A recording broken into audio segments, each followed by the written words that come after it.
cante. Seu nome exaltarei, cantar os seus louvores.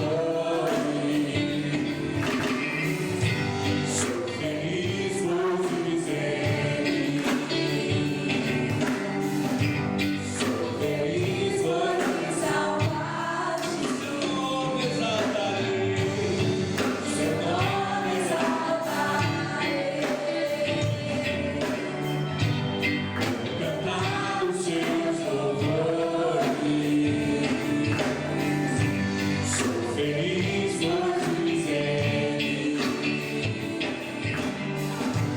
sou feliz por te salvar. Aleluia. O céu da terra desceu pra mostrar a salvação. Foi na cruz que apagou meu pecado, viu. Cruz da sepultura foi, a sepultura céu voltou. O seu nome exaltarei.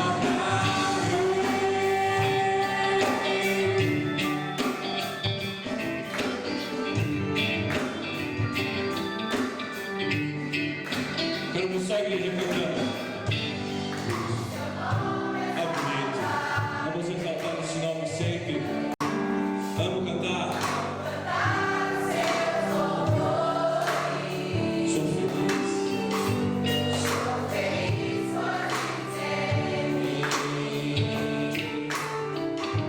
Sou feliz, pois me salvaste. Seu nome exaltarei. Vamos cantar os seus louvores. Sou feliz, pois te fizeste. Sou feliz, pois me salvaste. Dos céus da terra desceu pra mostrar-te a salvação. Foi na cruz que apagou meu pecado, viu. Cruz da sepultura foi, a sepultura voltou. Dos céus da terra desceu pra mostrar-te a salvação. Foi na cruz que apagou meu pecado, viu. Cruz da sepultura foi, a sepultura céu voltou. O seu nome exaltarei, o seu nome exaltarei,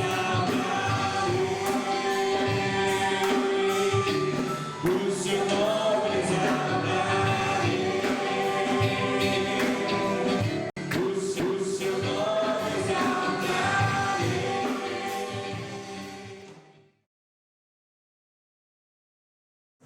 Nós vamos começar a estudar o livro de Colossenses. Quantos já leram o livro de Colossenses? Já leram? Um versículo ou outro você já leu, com certeza. Várias vezes aqui no nosso estudo nós citamos Colossenses. É um livro muito parecido com o livro de Efésios. Muitos estudiosos dizem que foi escrito mais ou menos na época, os dois foram escritos na mesma época, quando Paulo estava preso em Roma, mas eu creio que vai ser um estudo muito abençoador para todos nós como igreja. E eu gostaria de começar perguntando para você, o que você pensa sobre o horóscopo? Você pensa que o horóscopo pode te ajudar de alguma maneira? De que signo você é? Quantas vezes já te perguntaram isso? Às vezes as pessoas perguntam para você assim, de que signo você é, para poder tentar traçar um comparativo com um padrão que eles colocam sobre o signo através das posições dos corpos celestes. Eles dizem que aquela pessoa que nasceu aquela fase, aquele dia, tem esse comportamento. Para nós, pode parecer um absurdo, mas milhões e milhões de pessoas em todo o mundo não saem de casa sem consultar o seu horóscopo antes. Pode parecer absurdo isso, mas é uma verdade. Outra pergunta que eu vou fazer para você: existe alguma, ficou muito escuro, existe alguma relação entre aquilo que você come, aquilo que você bebe, a sua vida espiritual? O que você come e o que você bebe pode de alguma forma levar você a perder a sua salvação? A desagradar a Deus? Talvez você diga que não, mas eu vou te dizer que se você estiver comendo um torresminho na frente de um adventista, ele vai dar saltos desse tamanho. Outra pergunta que eu vou fazer para você. As religiões orientais, as filosofias orientais, essas práticas de alinhamento, o equilíbrio do corpo, da mente e do espírito para trazer uma elevação e um outro conceito espiritual, isso de alguma forma pode ser verdade? Pode acrescentar alguma coisa na vida do cristão? E essas respostas podem parecer respostas contemporâneas. Respostas que nós daríamos a essas perguntas podem parecer respostas dadas para o dia de hoje. Mas na verdade Paulo dá respostas a essas perguntas no livro de Colossenses. Ele trata desses assuntos e esse tema que esses temas tão relevantes para nós nos dias de hoje, já eram relevantes lá atrás, em 60 depois de Cristo, quando houve a necessidade de escrever esse livro, aquela igreja que se reunia em Colossos. E o reverendo Hernandes Dias Lopes diz o seguinte, que nós vivemos num tempo de tolerância com o erro e de intolerância com a verdade. Eu não sei se você já percebeu, mas a cada dia as filosofias anticristãs vão se invadindo, vão invadindo a nossa mente, invadindo a igreja de uma forma muito silenciosa. E nós hoje estamos nos tornando cada vez mais tolerantes com essas ideias que antes nós nos opunhamos com muito mais veemência, enquanto a verdade do Evangelho encontra uma oposição terrível no mundo.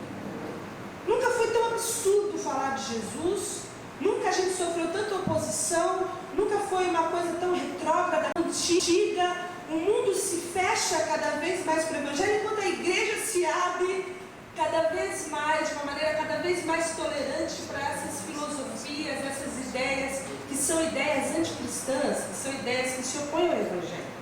E a nossa pergunta é como que a igreja deve se posicionar ante esse sincretismo religioso, essa fusão de ideias, de crenças, de religiões que vão gerando dentro de algo que hoje se chama evangélico, algo meio ecumênico, misturado com um monte de outras coisas.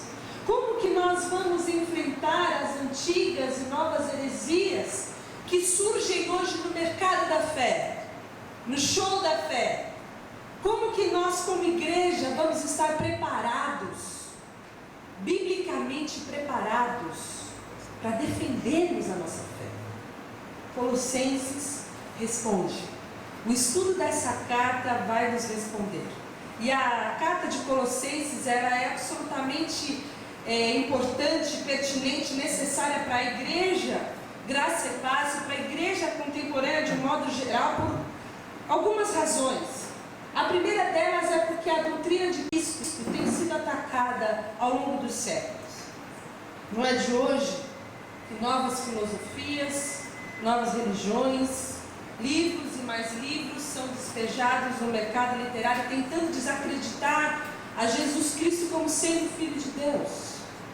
Você já ouviu alguns que negam a sua divindade, outros que negam a sua humanidade, muitos que negam a sua impecabilidade, e nós vamos vendo que mesmo na nossa década, alguns escritores têm ganhado um espaço imenso na nossa sociedade. Tem um sujeito chamado, um biólogo inglês, Richard Dawkins, que escreveu um livro intitulado Deus, um Delírio.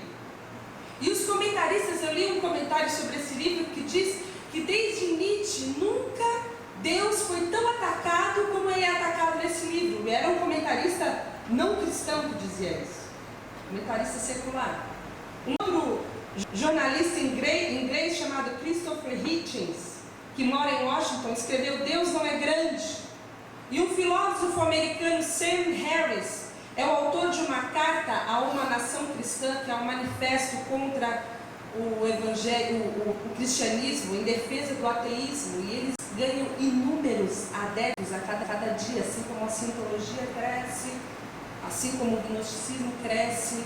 Você vê cada vez mais os ícones da nossa sociedade, aqueles que estão, as grandes celebridades do mundo, estão totalmente destituídos de qualquer compromisso com o evangelho, com o cristianismo.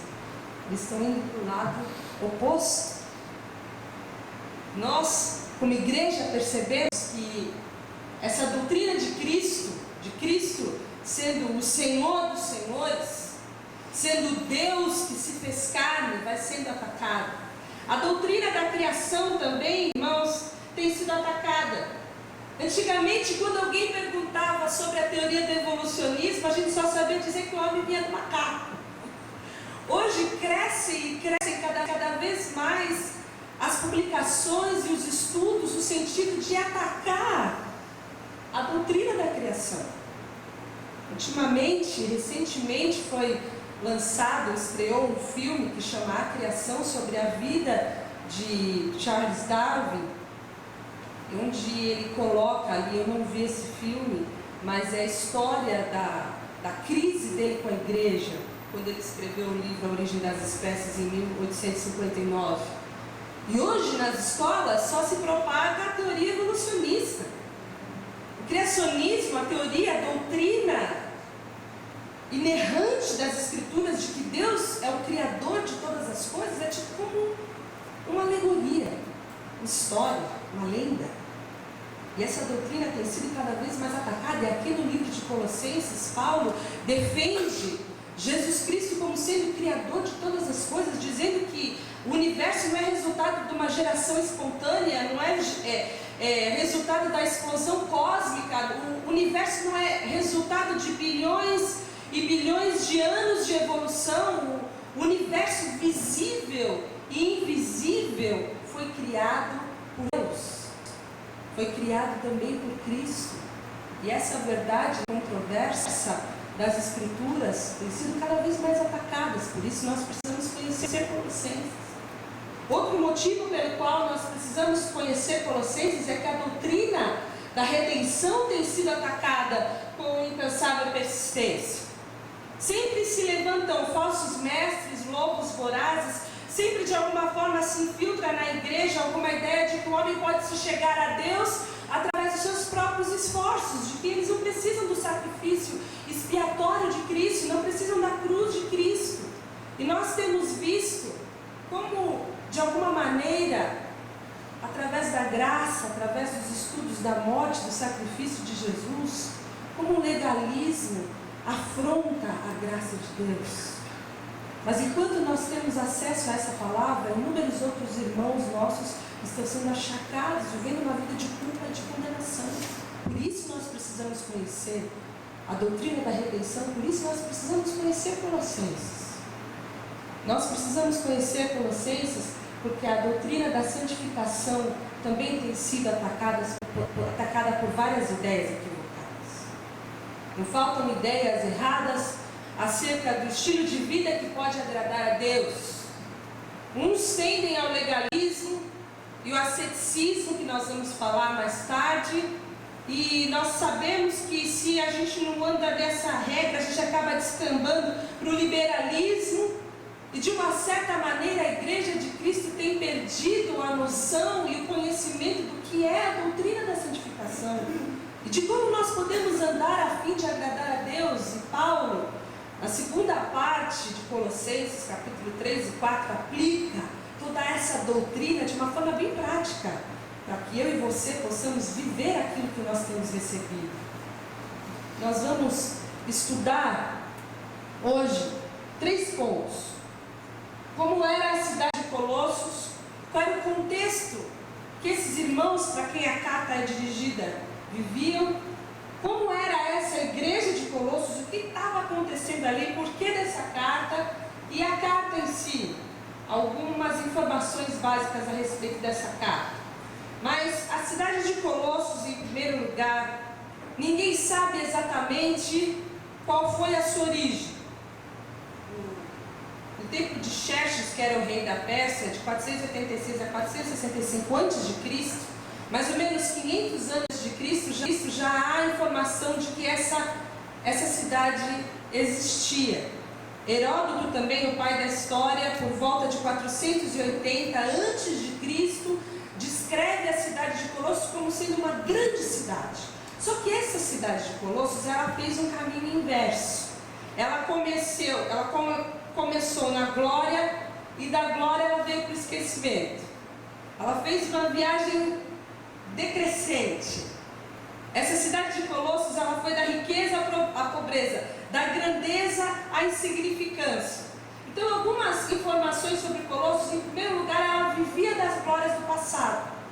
Ela estava a 160 quilômetros de Éfeso, que era o centro de todas as coisas, era a capital da província da Ásia, e Colossos, muito antigamente, tinha essa característica de ser uma cidade opulenta, uma cidade grandiosa, rica, famosa. Eles tinham uma área muito fértil, e porque era uma área muito fértil, tinham muitos rebanhos, e a lã que vinha daqueles rebanhos era a melhor do mundo. Então, por muito tempo, Colossos estava em alta. Ela ainda tinha, passando por meio dela, uma rota comercial muito importante. Então, ela estava ali numa rota entre o Oriente e o Ocidente, um ponto de encontro. Isso fazia dela uma cidade muito importante. Acontece que ela foi uma cidade abalada por muitas tragédias naturais. Apesar de ser uma cidade muito fértil, ela tinha a infelicidade de ser uma área de uma região vulcânica, e constantemente ela foi atacada por inúmeros terremotos, muitos terremotos. E o que aconteceu é que, por ser sacudida tantas vezes, chegou uma hora que ela não conseguiu mais se recompor. Todas as riquezas foram arrastadas, e quando Paulo escreve essa carta para Colossos, ela já era uma cidade insignificante, ela já era uma cidade muito pequena, e a história diz que ela sumiu no mapa, ela desapareceu. Eles viviam então ali, essa igreja vivia numa cidade em decadência, e ela era uma cidade que perdeu a sua importância pela projeção das outras cidades. A cidade de Colossos estava do lado de Laodiceia e de Hierápolis. Essas duas cidades eram cidades muito importantes, e ao contrário de Colossos, enquanto Colossos ia enfraquecendo, elas iam se fortalecendo. Laodiceia tinha um centro médico, bancário, era muito rico em ouro, era um dos polos mais importantes de indústria têxtil, era o lar dos milionários. Pensa numa cidade aí, bem sucedida, onde estão os ricos e os bacanas. Era Laodiceia. Lá tinha teatro, lá tinha estádio, lá eles tinham um ginásio equipado para banhos, era a cidade, era o lugar que você ia passar as férias, era em Laodiceia. E do outro lado tinha também Hierápolis, que era a cidade de saúde. Lá tinham as fontes termais, as pessoas iam do mundo inteiro buscar esses banhos quentes e terapêuticos, elas cresciam. E ela acabou sendo engolida, Colossos acabou sendo engolida por essas cidades. Existia uma outra característica sobre essa cidade importante. Colossos era uma cidade povoada por uma grande colônia de judeus. Perto de no século IV a.C., por um decreto de Antíoco o Grande, 2.000 famílias judias foram deportadas da Babilônia e da Mesopotâmia para lá, para Colossos. Esses judeus cresceram ali. E a William Beckley diz que nesse tempo, no tempo em que foi escrita essa carta, existiam cerca de 50.000 judeus nessa região. Por que essa informação é importante? Para que ao estudar a carta você entenda a influência que os judeus, que a colônia judaica tinha nessa igreja de Colossos. E por último, Colossos era um canteiro fértil para o paganismo. Essa região dessas três cidades era chamada região da Frígia. E essa região era muito pagã.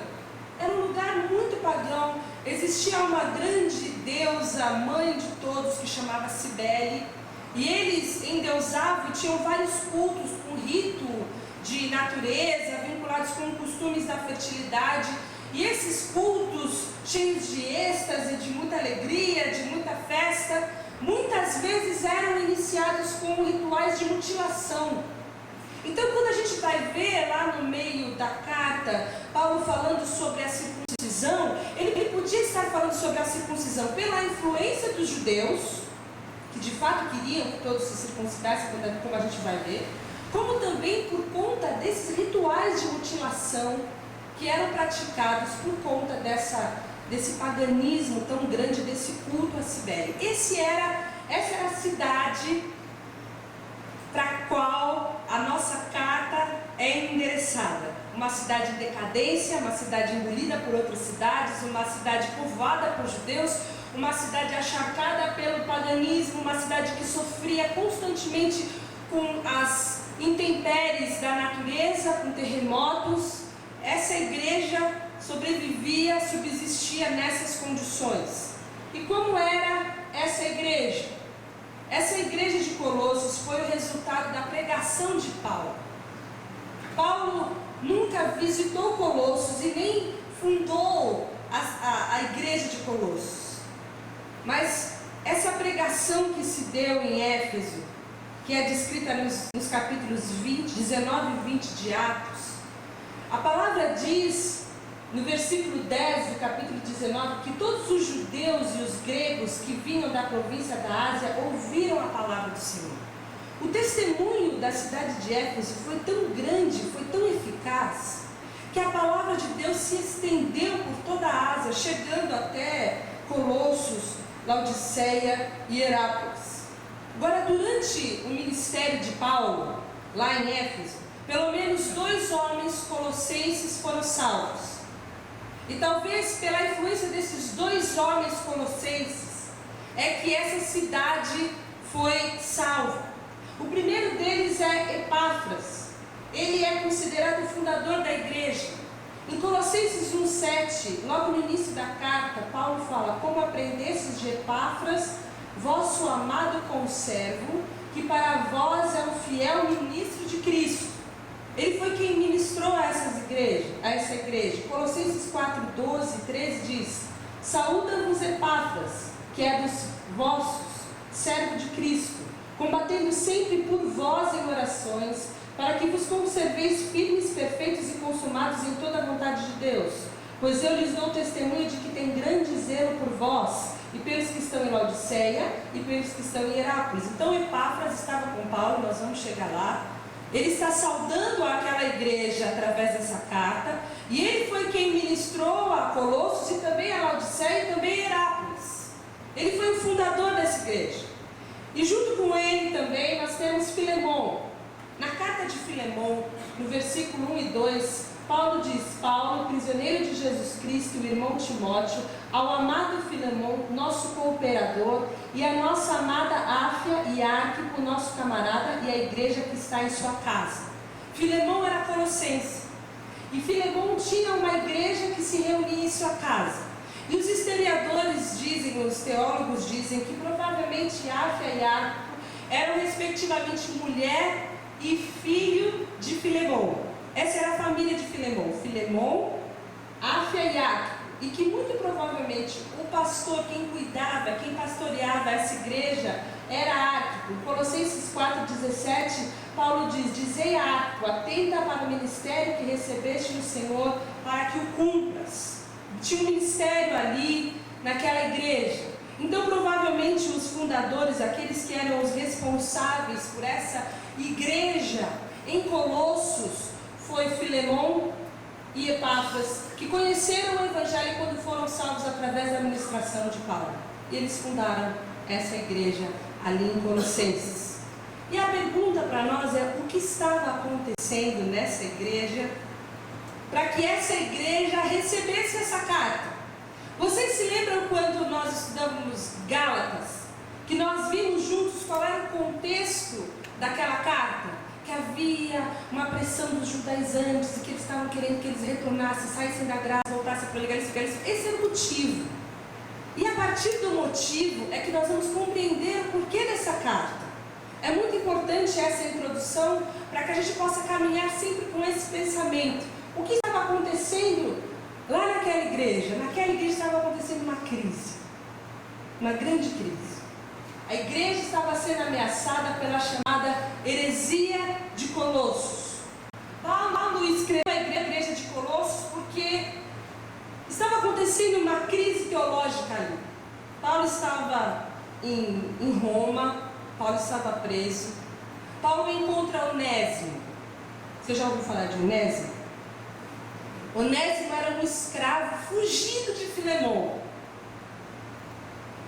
Filemão tinha um escravo que chamava Onésimo. Onésimo fugiu. E Onésimo se encontrou com Paulo. E Paulo pregou o evangelho para Onésimo. E Onésimo se converteu. E aí Paulo escreve a carta para Filemão. Quantos já leram a carta de Filemão? A carta de Filemão é essa carta, quando Paulo fala o seguinte, ó, recebe Onésimo, mas não recebe como escravo. Recebe como cristão, recebe como amigo, recebe como irmão. E nesse ínterim, enquanto isso está acontecendo, Epáfras vai a Roma. E ele vai até Roma para conversar com Paulo, que estava preso, por causa desses problemas sérios que estão acontecendo lá em Colossos. Diz que quando Tíquico vai, ele leva as duas cartas, ele leva a carta de Filemão e leva a carta de Filipenses. Nesse contexto, Paulo escreve para aquela igreja para refutar todos esses ensinamentos hereges e apresenta de forma muito clara, muito preciosa, muito linda nos 2 primeiros capítulos toda a doutrina de Cristo e a doutrina do Evangelho e aquilo que nós cremos. E qual era, irmãos, essa heresia? Que heresia é essa de Colossos que ameaçava a paz da igreja? Que fazia com que a igreja estivesse passando por um risco tão grande de decair da fé. Era uma combinação de filosofia oriental. Vocês lembram que eu disse que ali era um ponto de encontro do Oriente com o Ocidente? Haviam também muitas influências culturais e religiosas. Era uma combinação da filosofia oriental, de um legalismo judaico, mas principalmente de uma crença que os estudiosos chamam de gnosticismo. Quantos já ouviram falar do gnosticismo aqui? O gnosticismo ainda está em alta. E alguns historiadores dizem que esse era o proto-gnosticismo. Isso que aconteceu nessa igreja foi a origem de todas as coisas e do gnosticismo que nós conhecemos hoje. Gnosticismo, irmãos, vem do grego gnosis, que significa conhecimento ou saber. Esses sujeitos que estavam, esses hereges que estavam ameaçando a doutrina na igreja, eles entendiam que eles eram os conhecedores das verdades profundas de Deus. Eles é que sabiam de tudo. Epáfras e Filemão aqui não estão com nada. A gente é que sabe de todas as coisas aqui. E eles começaram, de alguma maneira, pressionar os irmãos daquela igreja em alguns pontos que a gente vai achar no decorrer da carta, que são a valorização dos mistérios do gnosticismo, a adoração a anjos, aos quais os gnósticos atribuíam a obra da criação, o asceticismo exterior, que é a abstinência de comidas e bebidas por causa de uma influência gnóstica e judaica. Quando a gente fala de ascetismo ou asceticismo, irmãos, isso deriva do grego askesis, que é a prática ou treinamento ou exercício. Esse ascetismo significa alguém que pratica uma renúncia ao mundo com o objetivo de adquirir um alto intelecto ou elevar a espiritualidade. Muitos guerreiros e atletas da sociedade grega utilizaram essa disciplina, askesis, para conseguir uma melhor forma corporal. Eles acreditavam que se abstendo de determinados alimentos e de determinadas práticas, eles trariam para si uma elevação, ou corporal, ou mental, ou espiritual, ou emocional. É isso que nós dizemos quando nós falamos sobre ascetismo ou asceticismo. A heresia da observância da lei mosaica, muito parecido com o que a gente viu em Gálatas.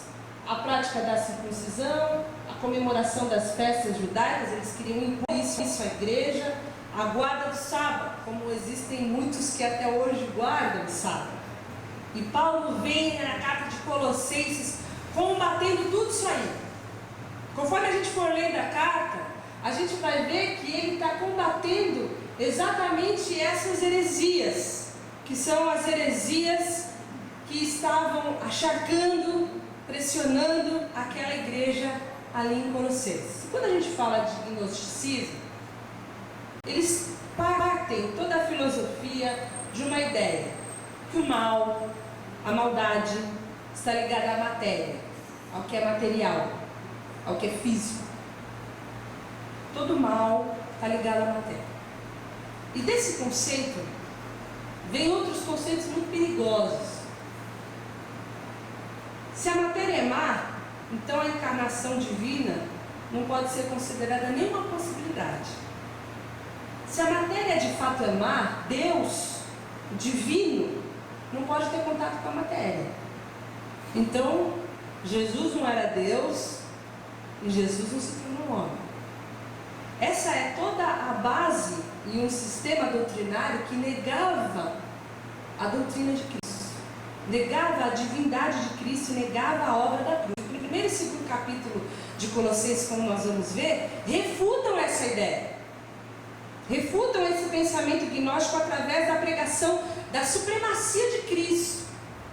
A vida de Cristo, a encarnação, a ressurreição são por si só provas de que a matéria não é antagônica a Deus. Muito pelo contrário, Deus é o criador da matéria. Deus usou a matéria como um veículo para trazer salvação ao homem quando ele se fez homem. Quando ele admitiu deixar a sua glória, a glória que ele tinha antes da fundação do mundo, e se fazer homem. Ele permitiu que a matéria fosse um veículo de salvação através da encarnação, através da vida, através da morte e através da ressurreição, como nós vimos recentemente. Foi por causa de tudo isso que a salvação chegou até nós. E essa é a pregação de Paulo contra o gnosticismo que estava sendo pregado dentro da igreja. Outra ideia é que esses gnósticos atribuíam a criação aos anjos, por isso que a doutrina da criação estava sendo atacada, colocando-os também como um objeto de culto. Ora, se Deus não pode ter contato com a matéria, então os anjos têm. E a forma com que o homem pode se comunicar com Deus é através dos anjos, que naquela teoria maluca era um tipo de cadeia intermediária entre o homem e Deus. Como se Deus tivesse várias emanações, e dessas emanações fossem decrescendo até o ponto de chegar ao homem um tipo de contato. E isso era uma ideia maluca, mas aqueles homens e aquela igreja começou a adorar anjos. Você já viu alguém que tem uns anjinhos tudo bonitinho assim, que adora anjos? Não tem? Eles têm nome, sobrenome, eles têm funções específicas. Existe toda uma doutrina, uma filosofia, até hoje, isso é coisa moderna, gente, que pregam isso, e eles oram, e eles põem coisinhas e tal para os anjos. Isso já aconteceu. Expresso Popular tem um anjo do dia. Expresso Popular tem um anjo do dia, olha, eu estou desatualizado. Todo dia tem um anjo no Expresso Popular. E esse povo lá atrás, 60 depois de Cristo, já fazia isso. Eles adoravam os anjos. Só que tem um detalhe aqui. Os anjos de Deus não aceitam adoração, porque eles adoram. Quem é que está sendo adorado? Não são os anjos de Deus. E Paulo faz isso. Paulo associa os anjos dos gnósticos aos demônios, quando ele diz no decorrer dessa carta que Cristo despojou os principados e potestades, expondo-os ao desprezo. Paulo diz: vocês estão adorando anjo? Vocês não estão adorando, vocês estão adorando demônios, principados e potestades, que já foram envergonhados pela cruz de Cristo. Já foram envergonhados. E todo o movimento de Paulo é no sentido de refutar essas ideias que estavam invadindo a igreja. Invadindo a igreja. Outra ideia que era em alta lá naquela igreja era a astrologia. Tinham vários elementos da astrologia. O mundo antigo era dominado por esse pensamento das influências dos astros sobre o comportamento dos homens. a forma como que os homens deviam agir, ou no que eles deviam crer, como eles deviam determinar os seus caminhos. E Paulo também refuta e afasta essa ideia e essa heresia, dizendo que Deus é o Criador do mundo. Ele é o Criador dos astros, Ele é o primeiro de toda a criação. Ele é Criador do mundo invisível, Ele é Criador dos anjos, e Ele também é Criador do mundo visível, de todo o universo. E sem perder a sua santidade, sem perder a sua divindade, Ele encarnou. Paulo diz o seguinte: nele habitava corporalmente toda a plenitude de Deus. Toda a divindade habitava nele corporalmente. Não tem refutação maior do que essa. Nunca existiu, nunca haverá nenhum outro tipo de santidade, de divindade digna de ser adorada e louvada e exaltada. Não há nenhum outro nome pelo qual nós devemos nos prostrar senão o nome de Jesus, o Criador de todas as coisas. E Paulo expõe isso para aquela igreja de Colossos. Ele é o sustentador do universo, Ele é o único mediador, Ele é o único salvador, Ele é o primeiro de todas as coisas. E quem conhece a Jesus não precisa de nenhuma outra sabedoria humana. E toda aquela sabedoria humana, e toda aquela ciência que estava invadindo a igreja, Paulo responde, como ele responde em Colossenses 2, versículo 2 e 3, para que os seus corações sejam consolados, estejam unidos em amor, enriquecidos da plenitude da inteligência, para o conhecimento do mistério de Deus e Pai e de Cristo, em quem estão escondidos todos os tesouros da sabedoria e da ciência. Vocês acham que vocês conhecem? Porque gnosis quer dizer conhecimento, e ele usa a mesma expressão. Vocês acham que vocês conhecem? O conhecimento, a plenitude da inteligência está num só mistério, em Deus e em Cristo. Quando em Cristo estão escondidos todos os tesouros da sabedoria e da ciência. Ainda não existiu, nem nunca existirá filosofia nenhuma que possa se comparar com a grandeza do que reside em Cristo nosso Senhor. E Paulo diz o seguinte: estáis perfeitos nele, que é a cabeça de todo principado e potestade. A Ele quem vocês devem adorar. Ele é a cabeça. Ele está acima de qualquer anjo, de qualquer ideologia, de qualquer filosofia, porque nele foram criadas todas as coisas, as coisas que há nos céus e na terra, visíveis e invisíveis, sejam tronos, sejam dominações, sejam principados, sejam potestades. Tudo foi criado por Ele e para Ele, e Ele é antes de todas as coisas, e todas as coisas subsistem por Ele. Essa é a resposta de Paulo a essas doutrinas, a essas heresias que estavam confundindo os irmãos que se reuniam ali em Colossos. E por último, irmãos, a carta à igreja de Colossos. E nós vamos ler os 2 primeiros versículos da carta que nós vamos estudar.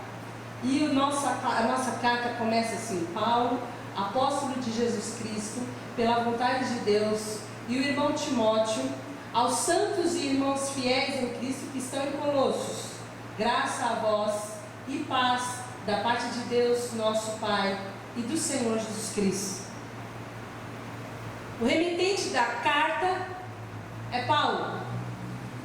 Nós conhecemos Paulo. E é tremendo que ele deixou 12 cartas, porque a graça de Deus sobre a vida dele foi muito tremenda. Ele era alguém que já tinha uma relevância. Ele era judeu por ascendência, ele era cidadão romano. Ele carregava em sua cultura um pouco de grego, porque ele foi criado em Tarsis, e também toda a ideologia dos judeus, porque ele foi criado e ensinado pelos melhores professores. Ele foi ensinado aos pés de Gamaliel. Paulo era da tribo de Benjamim, ele tinha sobrenome.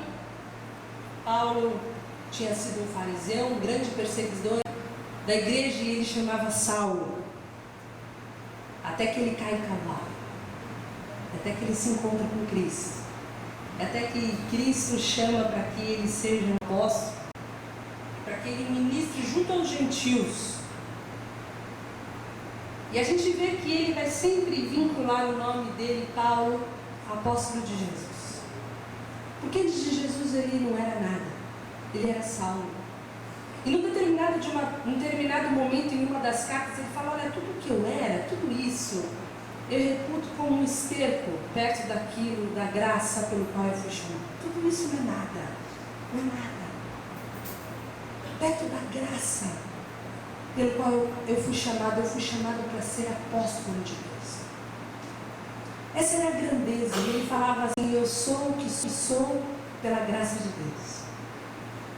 Toda a grandeza que existia na vida de Paulo, esse remetente, existia por causa da graça de Deus e por causa desse ministério para o qual ele foi chamado.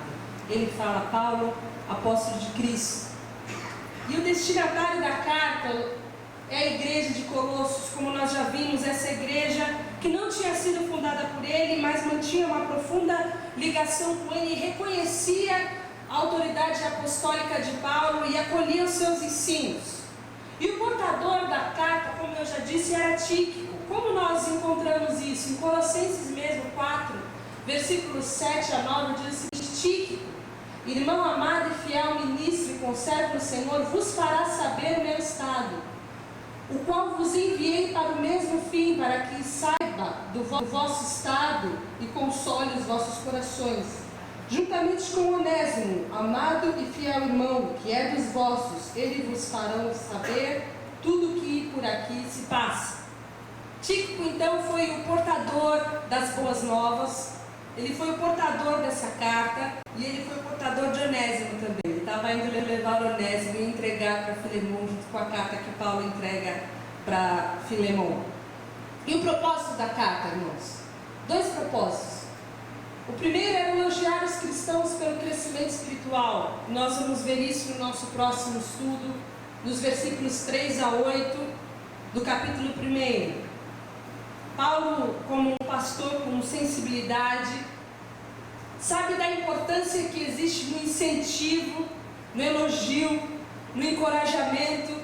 Ele de fato recebeu muito boas notícias dessa igreja em Colossos, mas essa igreja estava sofrendo pela invasão das heresias. E esse é o segundo momento, e na verdade talvez seja o principal propósito da carta: alertar os cristãos sobre o perigo das heresias, prevenir a igreja sobre essas heresias que estavam silenciosamente entrando ali em Colossos.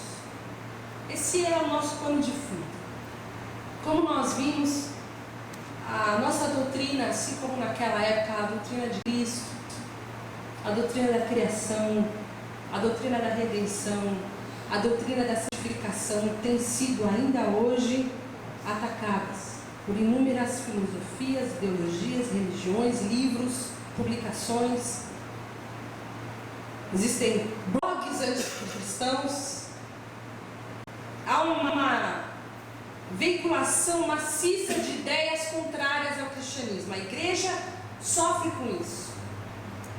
E quando isso começar a bater na porta da nossa casa, através dessas ideias serem implantadas na mente dos nossos filhos, ou dos nossos amigos, ou dos nossos familiares, nós, irmãos, precisamos estar prontos para defender a nossa fé. Por isso que nós precisamos conhecer a palavra de Deus. Por isso que nós precisamos conhecer a doutrina das Escrituras. Nós cremos, o que nós cremos determina quem nós somos. Por que existem tantas igrejas fazendo tantas coisas tão diferentes? Porque de alguma maneira equivocada, eles creem naquilo. E aquilo que nós temos convicção determina o nosso comportamento. Por isso que Paulo era um antes de crer e passou a ser outro depois que ele creu. E ele falava: eu criei, por isso que falei, bem-aventurado aquele que não se condena daquilo que crê. Só que nós precisamos crer em alguma coisa. Nós precisamos saber no que nós cremos. Nós precisamos saber defender a nossa fé. Por isso que é importante, e o Leandro tem reiterado domingo à noite tantas vezes, a importância da igreja aprender a doutrina.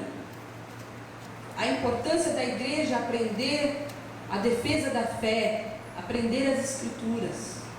É muito importante, porque doutrinas erradas, irmãos, geram um modo de vida errado. Você deve estar ouvindo falar de igrejas que se dizem evangélicas por aí, que estão casando homossexuais. Vocês já ouviram falar nisso?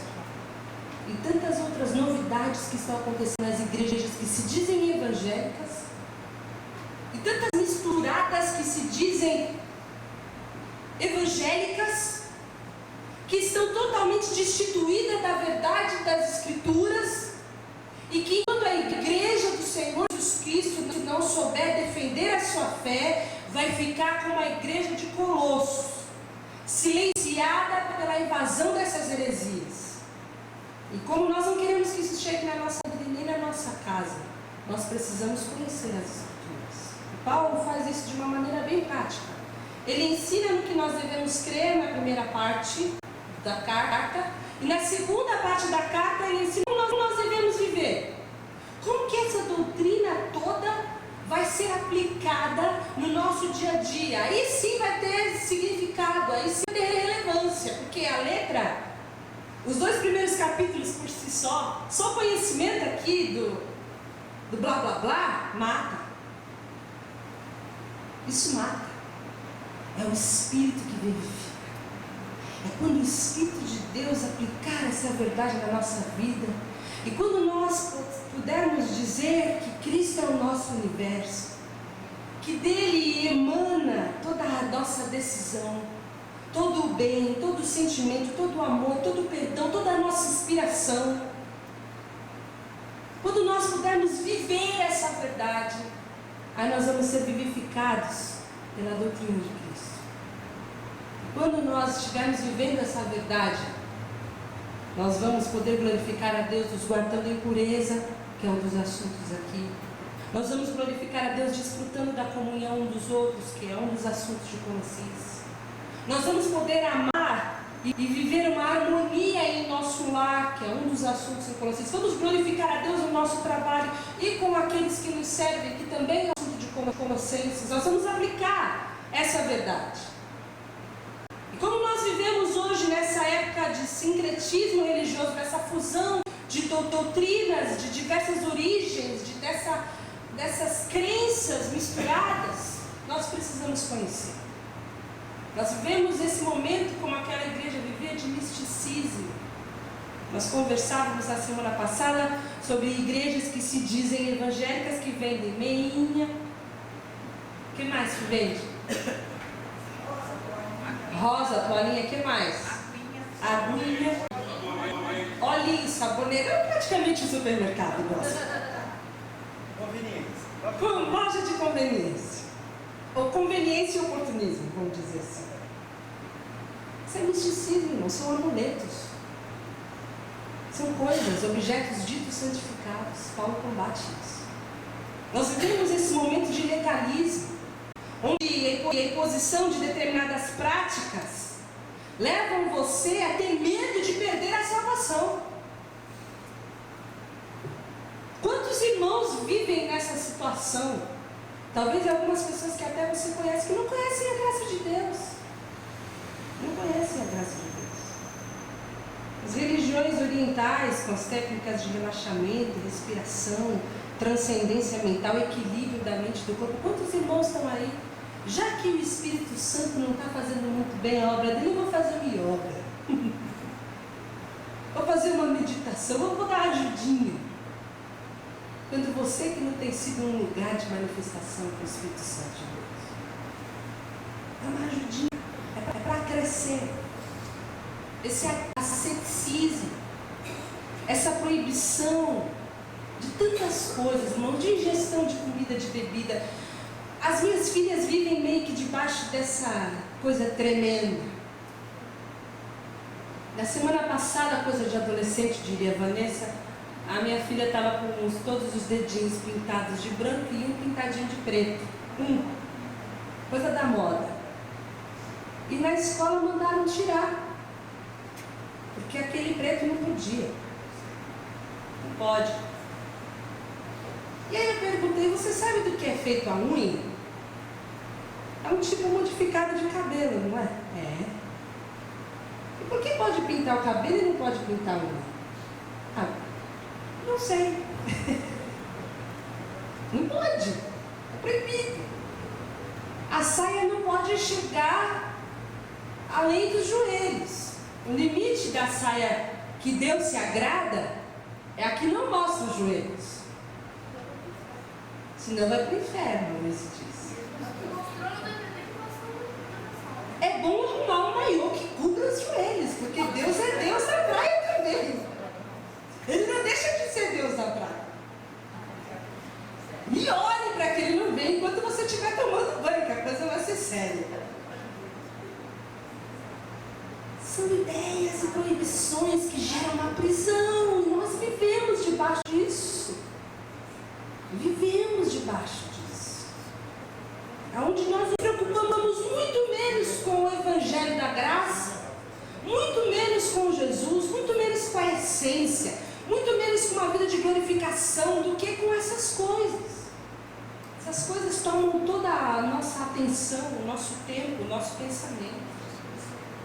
E toda espécie de filosofia e ideologia humana.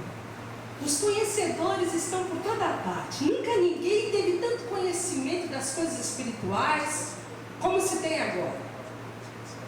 Os gnósticos estão por todos os cantos. E essas coisas podem não negar a Cristo, irmãos, mas negam a preeminência de Cristo, negam a supremacia de Cristo, negam o primeiro lugar de Cristo. E nessa época que nós vivemos, uma época sem absolutos, onde tudo é relativo, alguém precisa definir quem é Jesus. Alguém precisa definir qual é o caminho, qual é a verdade e aonde existe a vida. E Paulo faz isso em Colossenses quando ele diz que Jesus é a imagem do Deus invisível. Ele é o primogênito de toda a criação, porque nele habita corporalmente toda a plenitude da divindade. Ele é Jesus. É o Deus a quem nós servimos, é o Deus a quem nós amamos. Nós vamos entender todas as coisas, nós vamos ter resposta para tudo, nós vamos estudar Colossenses, então nós vamos ter respostas para tudo isso? Não, irmãos, talvez nós não tenhamos, infelizmente eu tenho que te dizer isso. Porque as coisas espirituais só são discernidas por fé. As coisas espirituais não podem ser explicadas de uma maneira racional com a sabedoria humana. Somente o homem espiritual pode discernir. E pode ser que uns creiam e outros não creiam.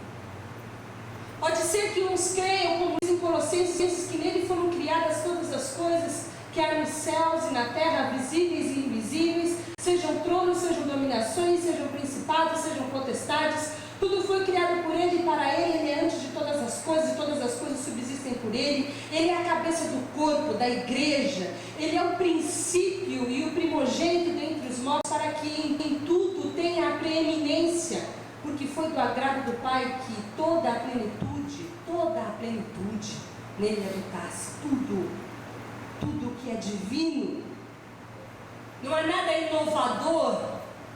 Tudo que é de supremo, de puro, de santo espiritualmente habitava em Cristo Jesus. Mas tem uns que não creem e que vão se abraçar nessas ideias gnósticas e na maldade da matéria e do mal, vão questionar a existência de Deus e de alguma maneira vai continuar avançando a cientologia e o ateísmo, porque nós estamos caminhando para o fim de todas as coisas. E eu quero terminar com uma história, eu vou pedir licença para vocês para que eu leia, que diz o seguinte: na Alemanha, início do século XX, durante uma conferência com vários universitários, um professor da Universidade de Berlim desafiou seus alunos com essa pergunta: Deus criou tudo o que existe? Um aluno respondeu valentemente: sim, ele criou. Deus criou tudo? Perguntou novamente o professor. Sim, senhor, respondeu o jovem. O professor respondeu: se Deus criou tudo, então Deus fez o mal? Mas o mal existe, e partindo do preceito de que nossas obras são reflexo de nós mesmos, então Deus é mau? O jovem ficou calado diante tal resposta e o professor, feliz, se regozijava de ter provado mais uma vez que a fé é um mito. Outro estudante levantou a mão e disse: posso fazer uma pergunta, professor? Lógico, foi a resposta do professor. O jovem ficou de pé e perguntou: professor, frio existe? Que pergunta é essa? Lógico que existe, ou por acaso você nunca sentiu frio? O rapaz respondeu: de fato, senhor, o frio não existe. Segundo as leis da física, não existe o que consideramos frio. Na realidade, é a ausência de calor.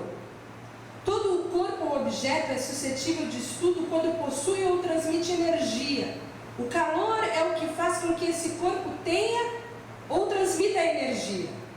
O zero absoluto é a ausência total de calor. Todos os corpos ficam inertes, incapazes de reagir, mas o frio não existe. Nós criamos essa definição para descrever como nos sentimos se não tiver calor. E existe a escuridão? Continuou o estudante. O professor respondeu: existe. O estudante respondeu novamente: comete um erro, senhor. A escuridão também não existe. A escuridão, na realidade, é a ausência de luz. A luz pode se estudar, a escuridão não. Até existe o prisma de Nichols para decompor a luz branca em várias cores de que está composta com suas diferentes longitudes de ondas. A escuridão não. Um simples raio de luz atravessa as trevas e ilumina toda a superfície onde termina o raio de luz. Como pode saber quão escuro está o espaço determinado? Com base na quantidade de luz presente nesse espaço, não é assim? A escuridão é uma definição que o homem desenvolveu para descrever o que acontece quando não há luz presente. O estudante respondeu: o mal não existe, senhor.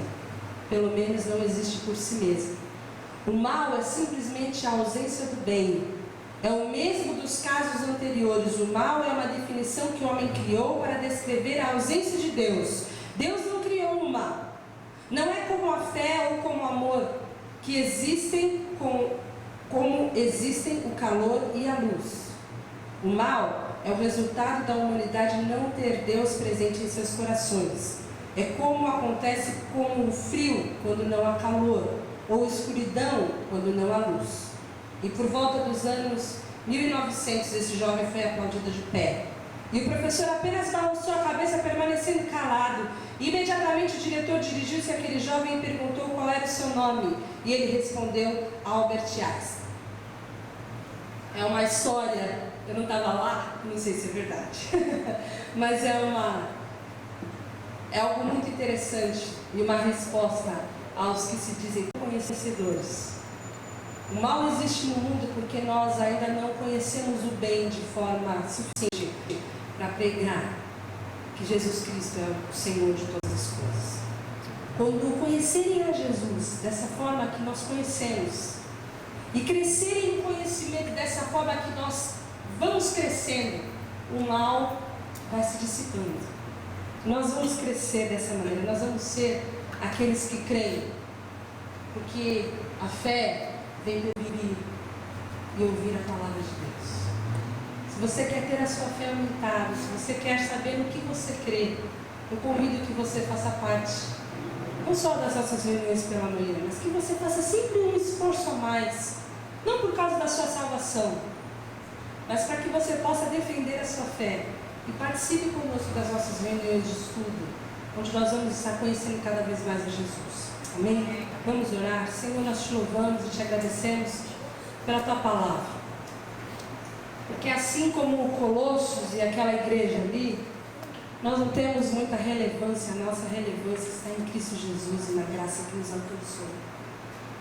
Mas nós queremos que essa palavra e todo esse estudo seja eficaz para que possamos te conhecer cada vez mais, Senhor. Para que possamos defender a nossa fé. Para que possamos reagir contra toda a altivez e prepotência que se levanta contra o teu nome, Senhor. Nós queremos pedir que o Senhor, através do teu Espírito Santo, torne ativa toda a palavra lançada, toda a palavra pregada, toda a palavra lida, para que isso tenha vida em nossos corações. E que como igreja, cada um de nós possamos crescer e te conhecer e contaminar de uma forma positiva os nossos irmãos que de alguma maneira estão sonolentos e estão deixando de receber a Tua palavra e a Tua verdade. Senhor, pedimos por eles, que haja, Senhor, um despertar em cada um dos corações, para que nas reuniões ou em casa, sempre debaixo da direção do Teu Espírito Santo, todos nós possamos crescer na verdade, Senhor, e seguir a verdade em amor. É no Teu nome que eu te peço, Senhor Jesus. Amém.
Até às 19 horas. Na paz. Diz pro seu irmão, Cristo em vós, a esperança da glória. Diz para outro então, Cristo em vós, a esperança da glória. Cristo em vós.